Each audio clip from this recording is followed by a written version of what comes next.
ये हमले के बाद बेलगोरोद जलाशय पर बने बांध की तस्वीरें। बांध के ऊपर बनी सड़क को नुकसान पहुंचा है, बांध पर बने गेट को भी नुकसान पहुंचा है। पोलिंग केबल के आसपास का हिस्सा ध्वस्त हो गया है, जिससे गेट पूरी तरह से जाम हो गया है।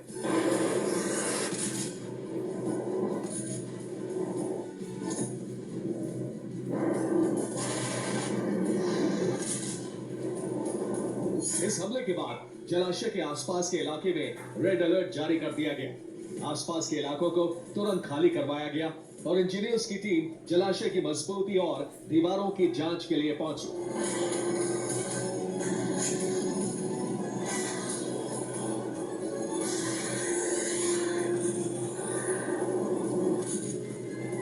गनीमत रही कि हमले में जलाशय की दीवारों को कोई नुकसान नहीं पहुंचा। अगर ऐसा होता तो आसपास के कई इलाके बाढ़ में डूब सकते थे।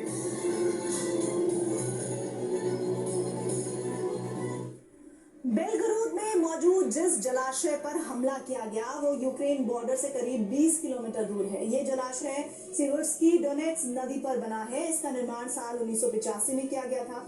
ये जलाशय करीब 24 वर्ग किलोमीटर में फैला है। बेलगोरोद जलाशय की अधिकतम गहराई 45 फीट है। यूक्रेन ने जिन हाइमार्स रॉकेट से हमला किया, अगर वो रॉकेट जलाशय की दीवारों से सीधे टकराते और इन्हें नुकसान होता तो बेलगोरोद में मौजूद 3 इलाके शेबेकिनो, वेजुलदोवका और ग्राफोवोवका बाढ़ में डूब जाते, जिससे हजारों लोग प्रभावित होते। सिर्फ इतना ही नहीं, आसपास के एक बड़े इलाके में पीने के पानी और सिंचाई का भी संकट खड़ा हो जाता।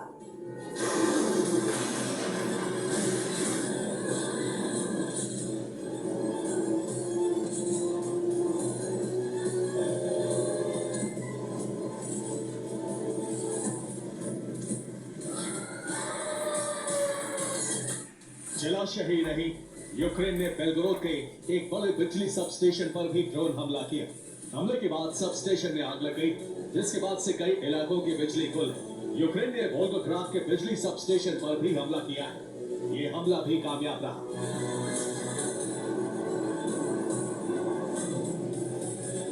इधर फ्रंट लाइन पर भी यूक्रेन ने बड़े हमले शुरू कर दिए। ज़ेलेंस्की के जवान रूसी कब्जे वाले इलाकों को टारगेट कर रहे हैं। उनकी कोशिश जल्द से जल्द ज्यादा से ज्यादा इलाकों को खाली करवाने की।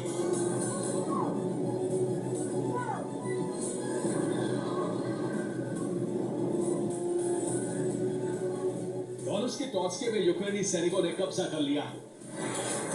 लीमन सेक्टर में मौजूद इस इलाके में इस वक्त यूक्रेनी झंडा लहरा रहा है।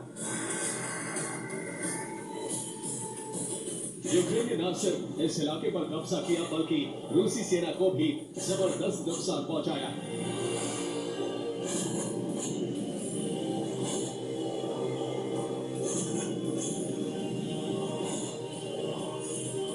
दावा है कि यहां करीब 100 रूसी सैनिकों की मौत हो गई है।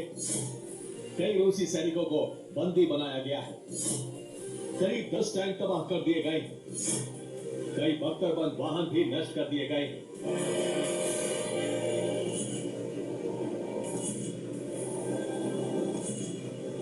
दरअसल रूसी तेल कंपनियों पर प्रतिबंध के बाद से ज़ेलेंस्की का जोश हाई है।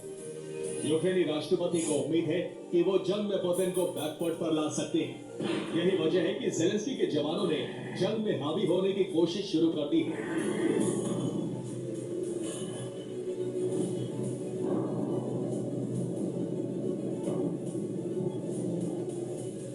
इसी कड़ी में यूक्रेन ने फ्रंट लाइन पर अपने नए रोबो वेपन उतार दिए हैं। एक छोटे टैंक की तरह नजर आने वाले ये यूक्रेन के अनमैन ग्राउंड व्हीकल हैं, जो देखने में जितने छोटे हैं, दुश्मन सेना को उतना ही ज्यादा नुकसान पहुंचा सकते हैं।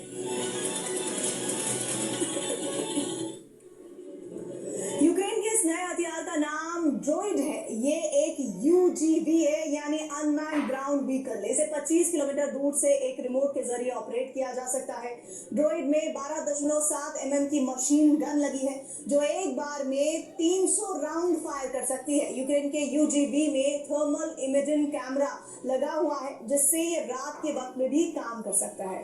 ड्रोइड में टैंक जैसे कैटरपिलर ट्रैक लगाए गए हैं, जो इसे कठिन इलाकों जैसे कीचड़, रेत और पहाड़ी क्षेत्रों में चलने में सक्षम बनाता है। इसे खोजी अभियान दुश्मन